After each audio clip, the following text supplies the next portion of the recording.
Olá, estamos começando um Conversa de Fato e dessa vez com uma novidade. Estamos com o nosso estúdio móvel estacionado aqui em Goiânia, em frente à Praça Cívica, diante do Palácio das Esmeraldas, com o governador do estado de Goiás, Marconi Perillo. Eu que agradeço pelo convite, um prazer falar com vocês. E dessa entrevista vai participar a jornalista Sheila Damorim, editora de economia do Fato Online. Eu gostaria de começar por um ponto que, vamos dizer, é o calcanhar de Aquiles de todos os governos ou de todo o Brasil, que é a questão da saúde, né? O senhor implantou um sistema novo aqui, ou está dando certo? Como é que está a situação? Olha, eu resumo toda a ação nossa na área de saúde com uma frase: saúde tem jeito. E é isso que eu tenho checado, verificado aqui ao longo dos últimos anos. É mesmo no Brasil? No Brasil. Essa não é uma experiência que começou aqui, começou com Covas, há muitos anos atrás, em São Paulo, com a terceirização da gestão dos hospitais, através das organizações sociais.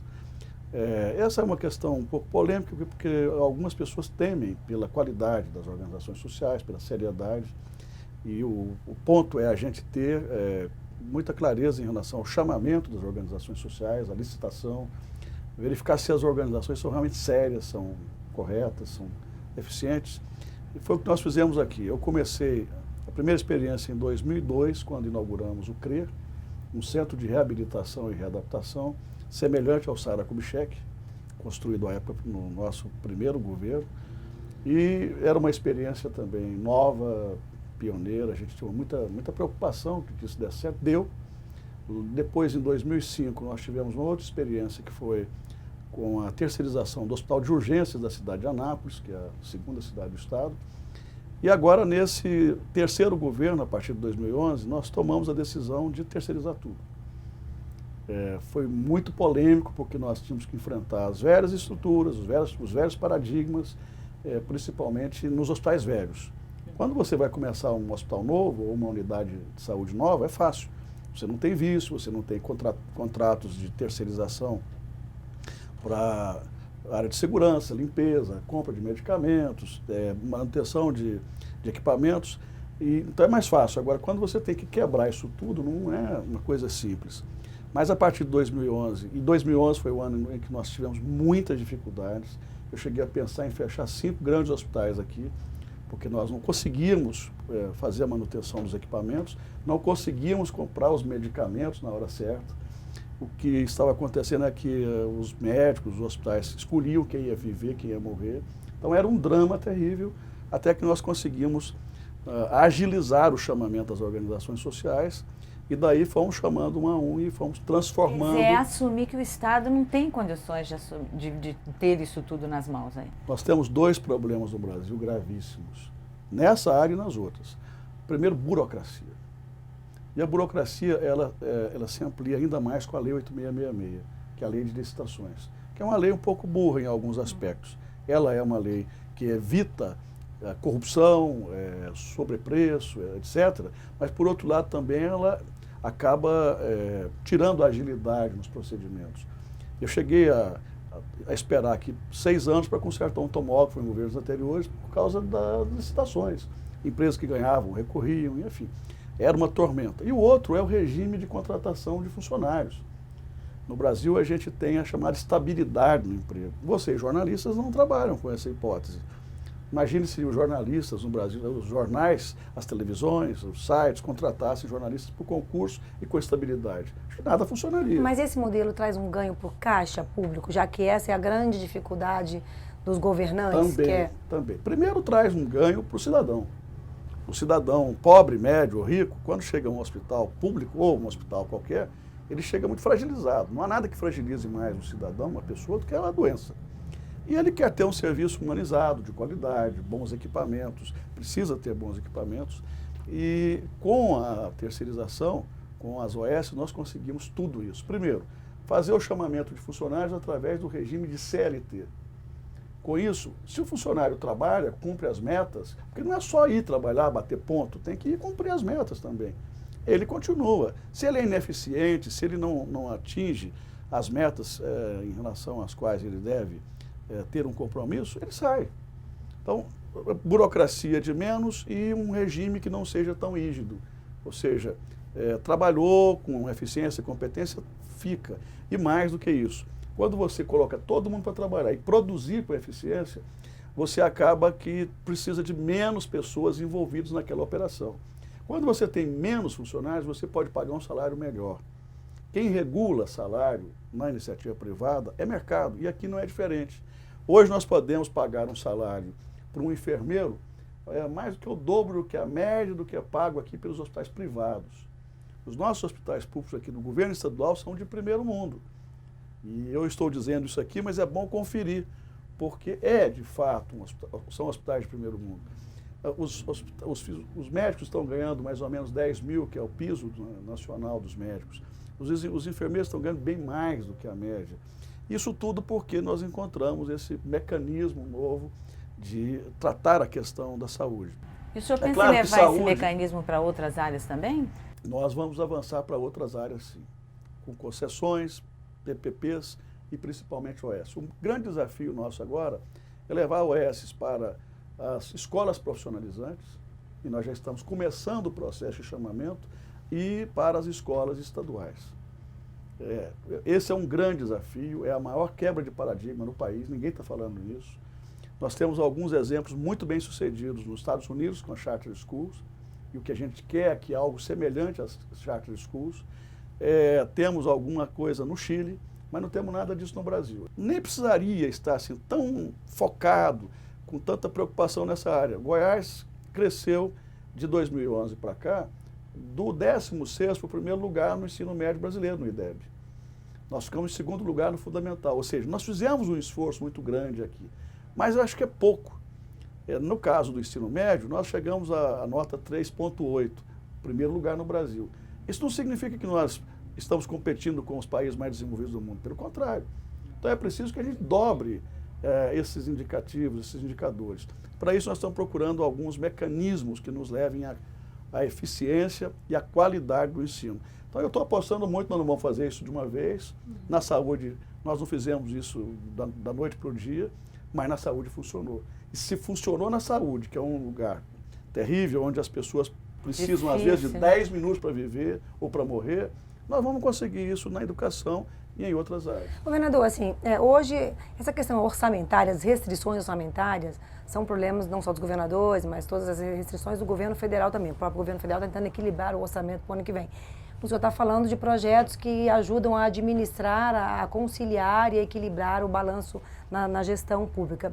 Eu queria ver o que o senhor acha sobre esse modelo de austeridade fiscal. O senhor acredita que esse é realmente o caminho ideal para levar o Brasil, para que a gente volte a crescer daqui a 1, 2 anos? O senhor acha, o que o senhor acha dessa proposta que hoje é encampada pelo governo federal na figura do ministro da Fazenda, Joaquim Levy? O presidente da Fundação Brava, Beto Sicupira, disse que cortar gastos em empresas no setor público é como cortar unha. Você tem que cortar o tempo inteiro, porque senão cresce. Eu acho bacana esse comparativo dele. E não pode ser diferente com o setor público. A tendência no setor público é a pressão por gastos. Só que isso tem limite. Chega um ponto em que o governo federal não pode mais emitir moeda, os estados não têm como emitir moeda, e é preciso botar um freio na gastança.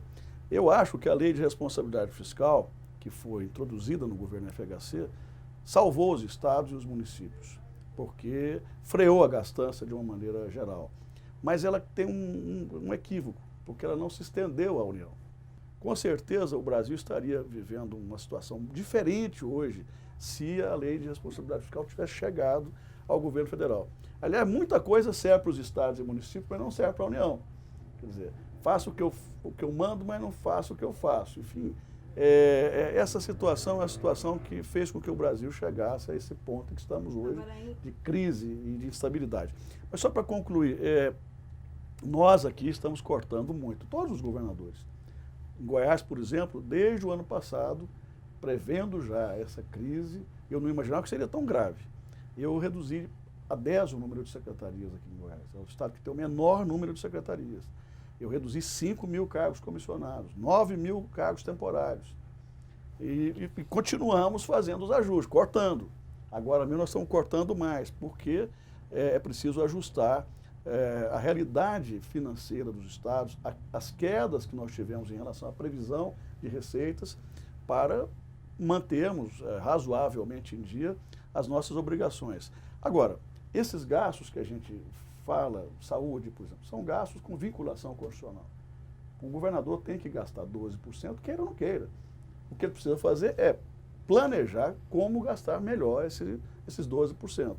Na saúde, na educação são 25%, tem que gastar, só que tem que planejar. Na ciência e tecnologia, na universidade estadual, na área da agricultura. E nesse aspecto, além de estarmos trabalhando para melhorar o serviço, a qualidade do serviço, humanizar o serviço, nós também estamos trabalhando para otimizar os gastos em áreas estratégicas como desenvolvimento, ciência e tecnologia. Eu acabei de lançar aqui um programa chamado Inova Goiás. Tudo que é dinheiro para essas áreas de desenvolvimento, agricultura, ciência e tecnologia, indústria, etc., inovação, pesquisa, nós juntamos numa proposta de 3 anos e essas fontes todas, esses recursos todos, inclusive do Fundo Centro-Oeste, vão ser destinados, em parte, a viabilizar o nosso crescimento em termos de tecnologia e inovação. Como investir, como conciliar a necessidade de ajuste com a necessidade de investimento para retomar a economia? Porque nos últimos anos o governo federal, de certa forma, estimulou os estados via empréstimos para fazer investimentos necessários em infraestrutura. Isso aumentou a dívida dos estados em muitos casos. Então, assim...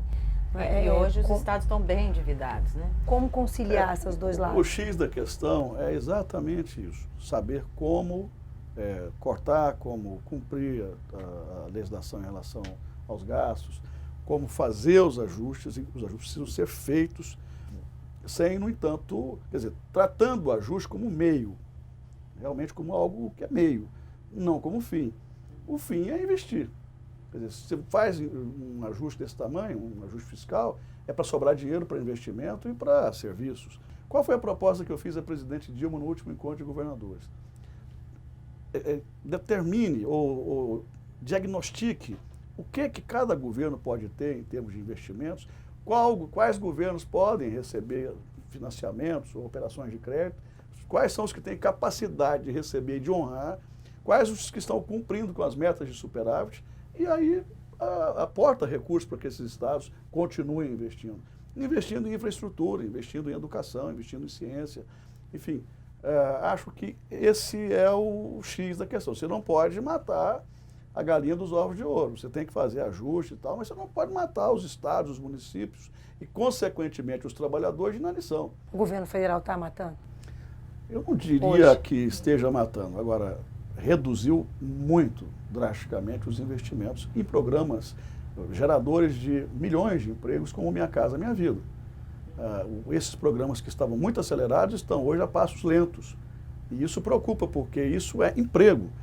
Ao reduzir os investimentos em infraestrutura, o governo nos obriga a reduzir também as nossas carteiras de investimentos e, consequentemente, as empresas que realizam as obras também são obrigadas a demitir. Hoje nós temos muito menos pessoas empregadas em Goiás e no Brasil, exatamente por conta da situação econômica, por conta dessa paralisia toda.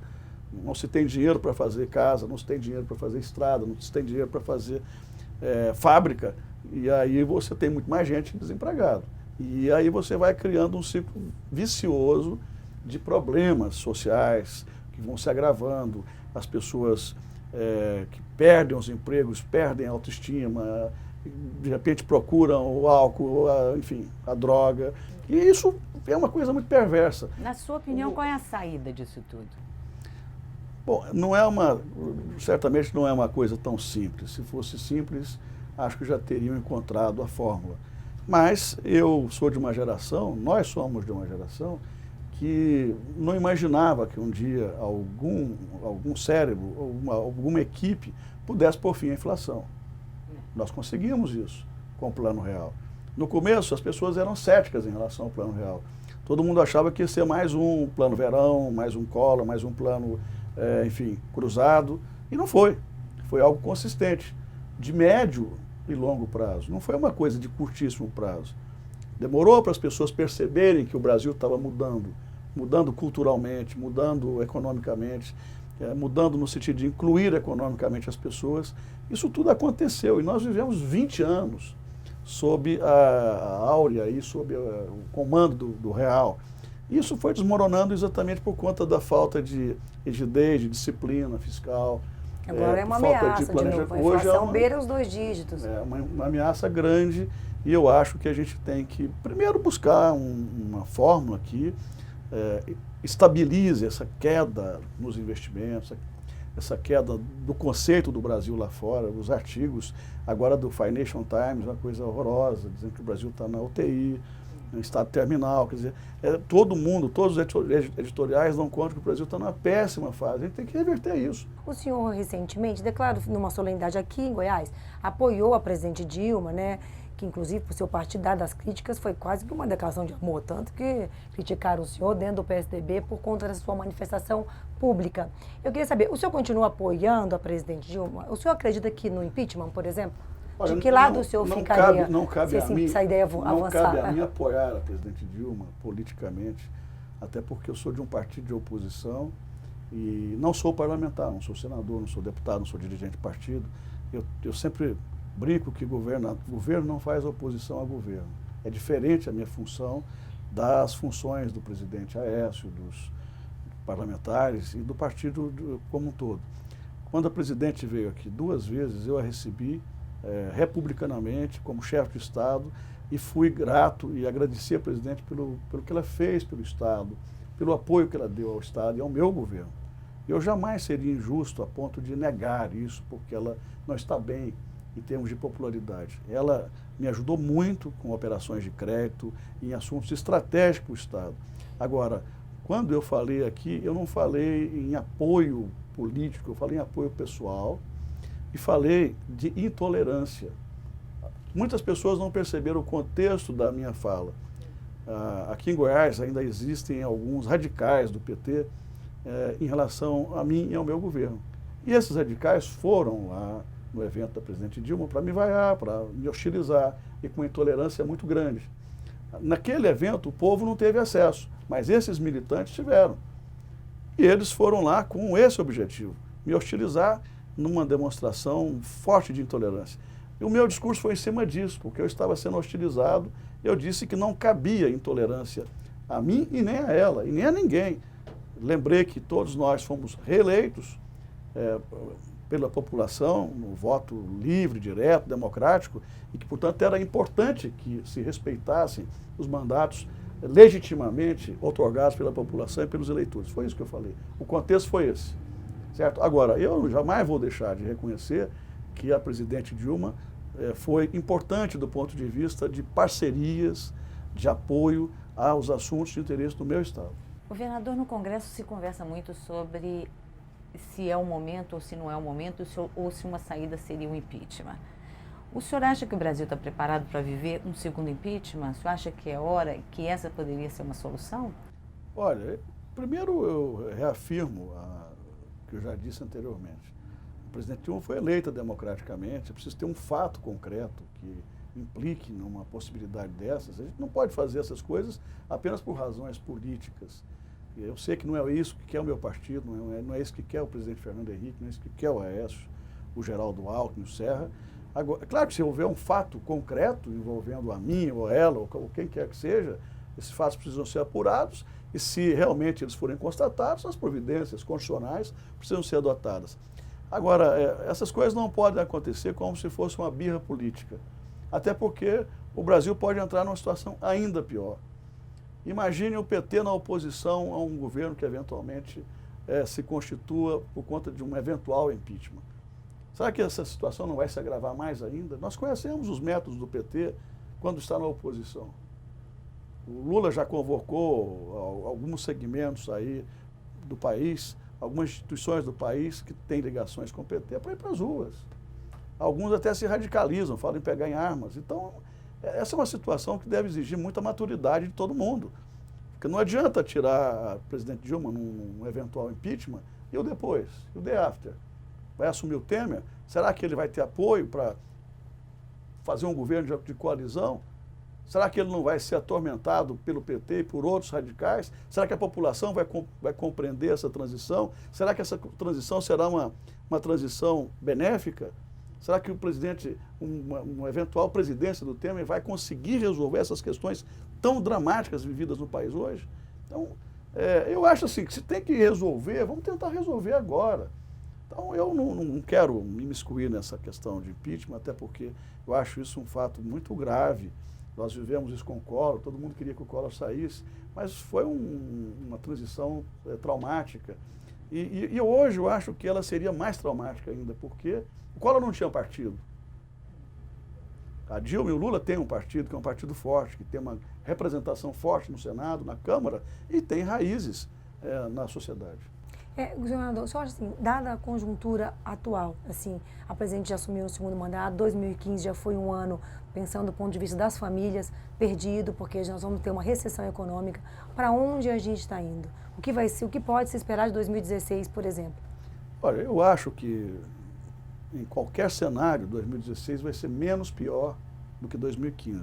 Até porque muitas medidas foram adotadas já. Menos do que necessitamos, bem menos, até porque existem todas as dificuldades institucionais para que essas reformas se processem, para que algumas mudanças ocorram, mas eu acho que pelos cenários que a gente vislumbra, deverá ser menos pior, embora com recessão, embora com crescimento negativo do PIB.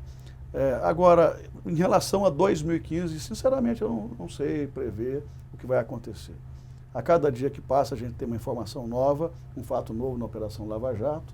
A cada dia que passa a gente tem um problema a mais na economia e as dificuldades políticas vão se agravando. Então, realmente é uma situação grave, gravíssima, de todas as que eu já vi, é a mais grave. E eu espero que a gente consiga, nós, homens públicos, especialmente os que estão em Brasília, consigam uma equação que dê um certo alívio à população, do ponto de vista de melhorias, quer dizer, ninguém aguenta carestia, inflação, juros altos, atividade econômica parada e principalmente as lideranças políticas não se entendendo. O senhor vai apoiar a reforma do ICMS, do PIS/COFINS? Olha, eu não vi as duas reformas que estão se colocando como importante? A reforma do ICMS, se for contra os interesses iguais, não terá o meu apoio. Me preocupa muito essa reforma do ICMS, porque ela deverá se ancorar em dois fundos, que a gente defende que sejam constitucionais. Um fundo para ressarcimento de perdas dos estados com a mudança. Goiás não perderia nos 2, 3 primeiros anos, mas no quarto ano já perderia 500 milhões, depois 1 bilhão, 1 bilhão e 500. Ou seja, não haveria perda nos meus anos de governo agora, mas haveria no futuro. E eu não vou, em hipótese alguma, conformar-me em apoiar um projeto que, mesmo não prejudicando o meu governo, vai prejudicar o meu estado do futuro. E segundo, e além disso, porque não dá para confiar em fundo para ressarcimento.